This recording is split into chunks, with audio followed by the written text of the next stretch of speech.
नमस्कार दोस्तों। स्वागत है आपका द ग्राउंड रिपोर्ट में। मेरा नाम है समीर आत्मज मिश्र। दोस्तों, अवधी के एक बड़े मशहूर कवि हुए हैं रफीक शादानी। शायद आपने भी नाम सुना हो। उनकी एक बड़ी मशहूर कविता है। उनकी लाइन है कि जब नगीचे चुनाव आवत है, भात मांगो पुलाव आवत है।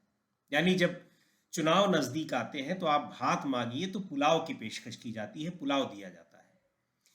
सीधी सी बात है कि चुनाव जैसे ही नजदीक आते हैं तो लुभावने वायदे किए जाते हैं, लुभावनी चीजें दी जाती हैं।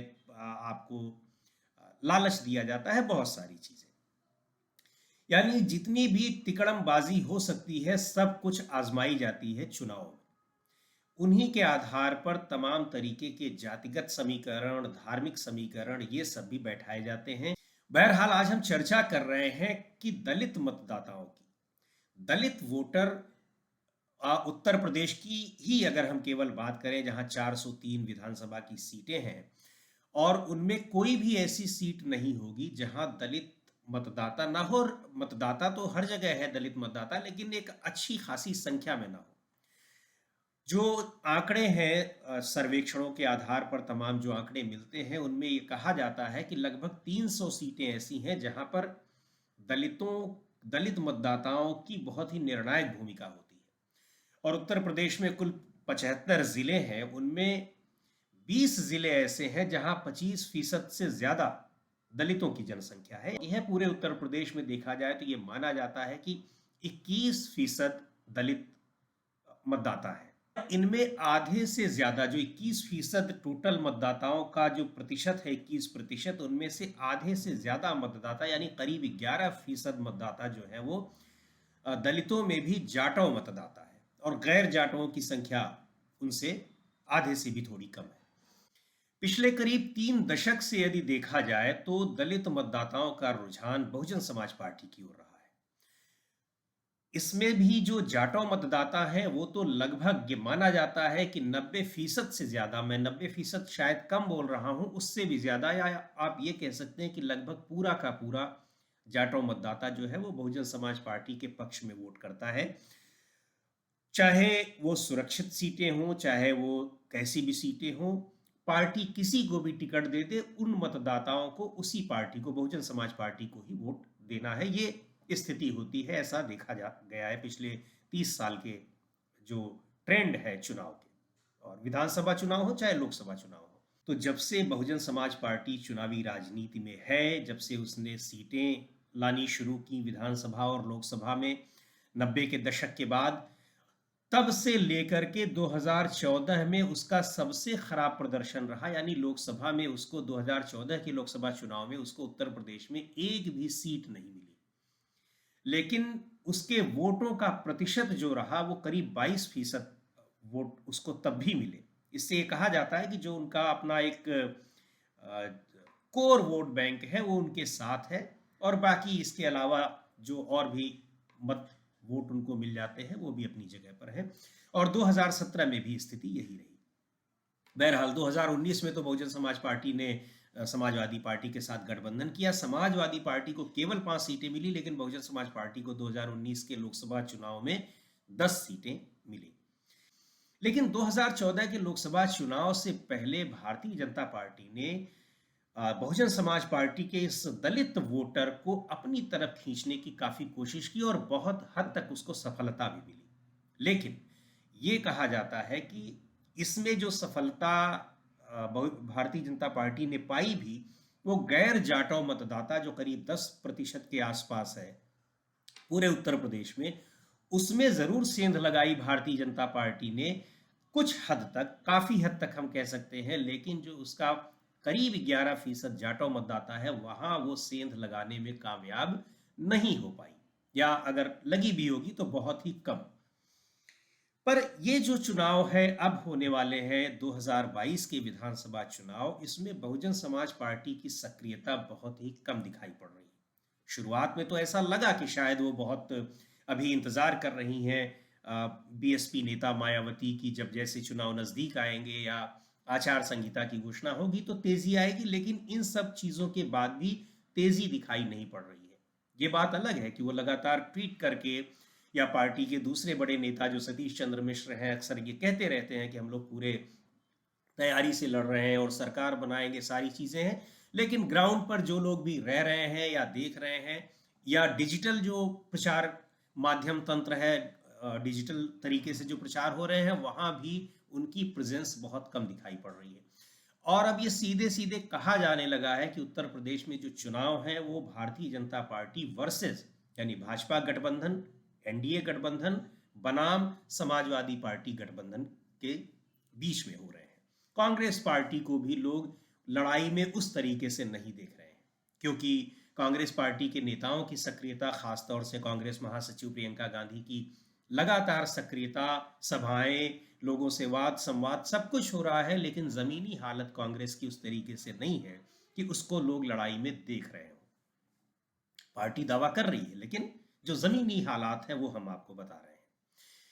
बहरहाल हम आते हैं इस मुद्दे पर कि जब बहुजन समाज पार्टी की सक्रियता को न देखते हुए तो उनका जो दलित वोट बैंक है उस पर सेंध लगाने की कोशिश हर पार्टी कर रही है। समाजवादी पार्टी, भारतीय जनता पार्टी तो कर ही रही है, समाजवादी भी पार्टी भी कर रही है, कांग्रेस पार्टी भी कर रही है। और कांग्रेस पार्टी को यह उम्मीद है कि एक समय में यानी 90 के दशक से पहले ये जो दलित मतदाता था, जो कि बहुजन समाज पार्टी के साथ इतनी तेजी से, इतनी ताकत के साथ नहीं जुड़ा हुआ था, वो उससे पहले कांग्रेस पार्टी के साथ ही जुड़ा हुआ था। तो कांग्रेस की को ये उम्मीद है कि शायद ये मतदाता उनके साथ आ जाए। समाजवादी पार्टी ने भी बहुजन समाज पार्टी के कुछ दलित नेताओं को, इंद्रजीत सरोज जैसे दलित नेताओं को, और भी कई नेता हैं, उनको अपनी तरफ करके ये कोशिश की है कि शायद वो भी उसमें सेंध लगा ले, वो भी कुछ हद तक उसमें सफल हो पाए। और इन्हीं वोटर्स पर निगाह भारतीय जनता पार्टी की भी लगी हुई है, क्योंकि उसको नॉन जाटव वोट्स 2013 के बाद 2014 के चुनाव में, 19 के चुनाव में, 17 के विधानसभा के चुनाव में उसको मिल रहे हैं। तो उसको ये लग रहा है कि ये जो बचा हुआ वोट बैंक है उसमें भी कुछ सेंध लगाई जाए। उस कोशिश में आप देख रहे हैं कि कई नेता, मुख्यमंत्री योगी आदित्यनाथ हो, रवि किशन हो, अमित शाह हो, बहुत सारे नेता दलितों के घर जाना, उनके घर भोजन करना, या फिर प्रधानमंत्री का उनके पांव धोना, ये सब उसी की कवायद है। और कानपुर के जो पुलिस आयुक्त थे असीम अरुण, वो भी इसी बिरादरी से आते हैं। उनको पार्टी में शामिल करना, भारतीय जनता पार्टी में शामिल हो गए। उम्मीद है कि शायद उनको कन्नौज से टिकट भी दिया जाए विधानसभा का। उत्तराखंड की राज्यपाल रही बेबी रानी मौर्य को राज्यपाल के पद से इस्तीफा पहले दिलवाया गया, अब उनको आगरा से चुनाव लड़ाया जा रहा है। तो भारतीय जनता पार्टी, ये जो शिक्षित वर्ग है दलितों में और खास तौर से जाटों में, कई सारे दलित नेताओं को पहले ही वो अपनी तरफ कर चुकी है, उस पार्टी में ला चुकी है। वो चाह रही है कि इस तरह के जो बौद्धिक वर्ग है दलितों का, जाटवों का, उनको अपनी तरफ जोड़ करके और उसके जरिए बहुजन समाज पार्टी के उस कोर वोट बैंक में सेंध लगाई जाए, जिस पर अब तक केवल बहुजन समाज पार्टी का ही दावा था, और दावा ही नहीं था, ये उसी को मिलता भी था। इसके अलावा बहुत सारी कल्याणकारी योजनाएं, उनका प्रचार प्रसार कर ही रहे हैं भारतीय जनता पार्टी के लोग, उनको मिला दिया भी गया है, उसको भी भुनाने की पूरी कोशिश की जा रही है कि बीजेपी की ओर से, बीजेपी सरकार की ओर से ये सुविधाएं उनको मिली है, और अगर फिर से उनको समर्थन मिला तो ये सुविधाएं और मिलती रहेंगी। इस तरीके का उनके भीतर, उन तक ये प्रचार प्रसार किया जा रहा है। अब तो बड़ी चोट तो पहुंचाई है भारतीय जनता पार्टी ने भी, लेकिन एक बात यहां पर और है कि ये जो पश्चिमी उत्तर प्रदेश में भीम आर्मी जिन्होंने की, जिसके अध्यक्ष चंद्रशेखर हैं, उन लोगों ने आजाद समाज पार्टी नाम की राजनीतिक दल बना करके अब चुनाव में भी उतरने की घोषणा की है। और ऐसा माना जा रहा था कि शायद बहुजन समाज पार्टी की जगह यही पार्टी ले, और आगे क्या होता है ये कहा भी नहीं जा सकता है, क्योंकि बहुजन समाज पार्टी की भी शुरुआत पश्चिमी उत्तर प्रदेश से ही हुई थी, इसी इलाके से हुई थी, मायावती भी इसी इलाके की हैं। चंद्रशेखर आजाद की समाजवादी पार्टी के साथ उनका गठबंधन होते होते रह गया। उसकी क्या वजह थी, क्या नहीं, इस पर हम लोग फिर कभी चर्चा करेंगे, लेकिन अभी हम इस वोट बैंक की चर्चा कर रहे हैं। और चंद्रशेखर आजाद की आजाद समाज पार्टी का पूरे उत्तर प्रदेश में नहीं, लेकिन कम से कम पश्चिमी उत्तर प्रदेश में और ये जो सहारनपुर मेरठ के आसपास का इलाका है, यहाँ के दलित समाज में अच्छी खासी पैठ है। समाजवादी पार्टी ने गठबंधन किया होता तो निश्चित तौर पर उसका उनको फायदा मिलता, ऐसे अनुमान लगाए जा रहे हैं। हालांकि एक बात और है कि 2019 में जब बहुजन समाज पार्टी के साथ समाजवादी पार्टी ने गठबंधन किया तो बहुजन समाज पार्टी को उसका फायदा जरूर मिला, लेकिन समाजवादी पार्टी को नहीं मिला। लेकिन एक अभी जो समीकरण, सामाजिक समीकरण बन रहे हैं, ओबीसीज एक साथ इकट्ठे हुए, अगर जिनकी भारतीय जनता पार्टी से नाराजगी होगी वो क्लास इकट्ठा होगा, दलितों का वो वर्ग इकट्ठा होगा जो बहुजन समाज पार्टी में इस बार 2022 के चुनाव में जीत की संभावना नहीं देख रहा होगा। तो इस लिहाज से चंद्रशेखर की पार्टी के आने से समाजवादी पार्टी को मजबूती मिलती, ये अनुमान लगाए जा सकते हैं। लेकिन गठबंधन नहीं हो पाया। चंद्रशेखर आजाद अब अपनी पार्टी के उन्होंने 25 सीटों पर उम्मीदवार खड़े करने की घोषणा की है। इन सीटों पर उससे नुकसान किसका होगा, फायदा किसका होगा, चंद्रशेखर आजाद की पार्टी क्या परफॉर्म करती है, ये देखने वाली बात होगी। लेकिन निश्चित तौर पर दलित वोट बैंक जो बहुजन समाज पार्टी का हुआ करता था, उस पर एक अच्छा खासा दावा आजाद समाज पार्टी कर सकती है और चुनाव में उसका असर भी दिखाई पड़ेगा। जहां तक बीजेपी का सवाल है तो बीजेपी की तरफ ये समुदाय, इसमें जैसा मैंने शुरू में आपको बताया कि काफी हद तक बीजेपी की ओर उन्मुख हुआ, गया भी 2-3 चुनाव में उसको वोट भी दिया। लेकिन आए दिन या बीजेपी की सरकार के दौरान अगर खासतौर पर उत्तर प्रदेश को ही देखें तो दलितों के उत्पीड़न की बहुत सारी घटनाएं हुई, हाथरस की भी घटना हुई और भी कई घटनाएं हुई। और घटनाओं के बाद उन घटनाओं पर जो सरकार की, प्रशासन की कार्रवाई रही, उसको लेकर के भी दलितों में बड़ी नाराजगी, एक दलितों का एक बड़ा समुदाय जो है नाराज है। पश्चिमी उत्तर प्रदेश में सहारनपुर में ही देखें तो आजाद समाज पार्टी के नेता या भीम आर्मी के नेता जो चंद्रशेखर आजाद हैं, वो खुद भी दलित राजपूत संघर्ष हुआ था सहारनपुर में काफी बड़ा, और उस मामले में वो कई महीने जेल में रहे। दलित समाज के तमाम बुद्धिजीवी भी लगातार बीजेपी सरकार के दौरान दलितों के उत्पीड़न की इन घटनाओं को हवा देती रहती है, वो इन मुद्दों को उठाती रहती है और दलित समुदाय में इस बात को लेकर के वो प्रचारित भी करते रहते हैं कि बीजेपी की सरकार में उनका उत्पीड़न हो रहा है। और ये उन लोगों की जो कवायद है, निश्चित तौर पर इससे बीजेपी की जो ये कोशिशें हैं कि वो दलित समुदाय को और खास तौर से बहुजन समाज पार्टी के कोर वोटर्स को अपनी तरफ झुका लें, उससे उनकी इस कोशिश को निश्चित तौर पर धक्का लग रहा है। और चंद्रशेखर आजाद के अलग से चुनाव लड़ने की वजह से खास तौर पर धक्का लग रहा है, क्योंकि ये माना जा रहा है कि उस समुदाय का वोटर अगर बीएसपी को, बहुजन समाज पार्टी को नहीं देगा तो ज्यादा संभावना है कि वो आजाद समाज पार्टी की ओर वो वोट जाए।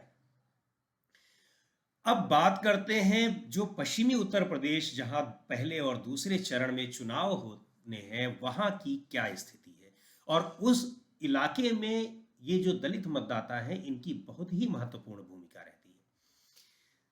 2017 के विधानसभा चुनाव की अगर बात करें तो ये पश्चिमी उत्तर प्रदेश के जो इलाके हैं जहां पहले और दूसरे चरण में चुनाव होने हैं, करीब 136 सीटें यहां पर हैं। इनमें से 109 सीटों पर भारतीय जनता पार्टी को जीत हासिल हुई थी। 20 सीटें समाजवादी पार्टी ने जीती थी, कांग्रेस को 2 सीटें और बहुजन समाज पार्टी को 3 सीटें मिली थी। जबकि ये इलाका ऐसा है कि ये बहुजन समाज पार्टी और समाजवादी पार्टी का एक तरीके से, कुछ इलाके समाजवादी पार्टी के प्रभाव वाले हैं, राष्ट्रीय लोकदल के प्रभाव वाले हैं, और कुछ इलाके जो है वो बहुजन समाज पार्टी के। लेकिन दोनों ही पार्टियों का या तीनों का, राष्ट्रीय लोकदल की भी बात करें चूंकि उसका भी मुख्य प्रभाव इसी इलाके में है, तीनों ही पार्टियों का पूरी तरीके से खात्मा हो गया, सफाया हो गया। कांग्रेस का भी सफाया हो गया और भारतीय जनता पार्टी ने लगभग एक तरफा जीत हासिल की। लेकिन इस बार माहौल थोड़ा सा अलग है।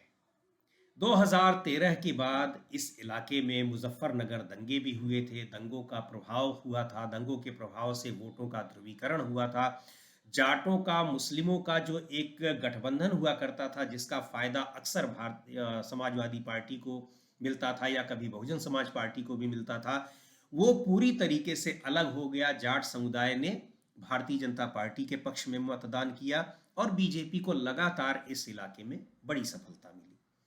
लेकिन इस बार के समीकरण, पहली बात, किसान आंदोलन की वजह से जाटों में नाराजगी है, तो एक बदलाव वहां पर देखा जा रहा है। और दूसरी ओर चंद्रशेखर आजाद या भीम आर्मी के सदस्य जिस तरीके से पूरे इलाके में घूम घूम करके और खुद को अब राजनीतिक रूप से स्थापित होने और अपने मतदाताओं से, अपने लोगों से उन्हें राजनीतिक रूप से स्थापित होने में मदद करने में सहायता की मांग कर रहे हैं, इन दोनों ही चीजों का प्रभाव देखने को मिलेगा। जब भीम आर्मी से बहुजन समाज पार्टी कमजोर दिख भी रही है, वो और कमजोर होने की उसकी उम्मीद है। वहीं भारतीय जनता पार्टी को किसान आंदोलन की वजह से जो नुकसान हुआ था, उससे उसको और नुकसान होगा। भीम आर्मी की कवायद से हो सकता है दलितों का जो समुदाय भारतीय जनता पार्टी से पिछले 5 6 7 सालों में जुड़ा हुआ हो, उसमें भी कुछ सेंध लगे, ऐसी भी उम्मीद जताई जा रही है।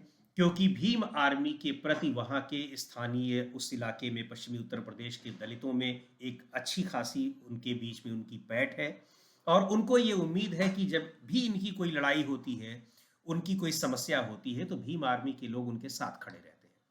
तो ये चुनाव इस बार ये भी दिखा देंगे कि भीम आर्मी जो पहली बार राजनीति में उतर रही है, वो क्या बहुजन समाज पार्टी की जगह लेने की ओर आगे बढ़ रही है, या फिर बहुजन समाज पार्टी का मतदाता जो है अभी भी बहुजन समाज पार्टी और अपनी नेता मायावती में ही सबसे ज्यादा भरोसा जता रहा है, या फिर दलित मतदाताओं का जो एक विभाजन है वो देखने को मिलेगा। ये सारी चीजें, ये सारी स्थितियां इस बार के चुनाव में स्पष्ट हो जाएंगी।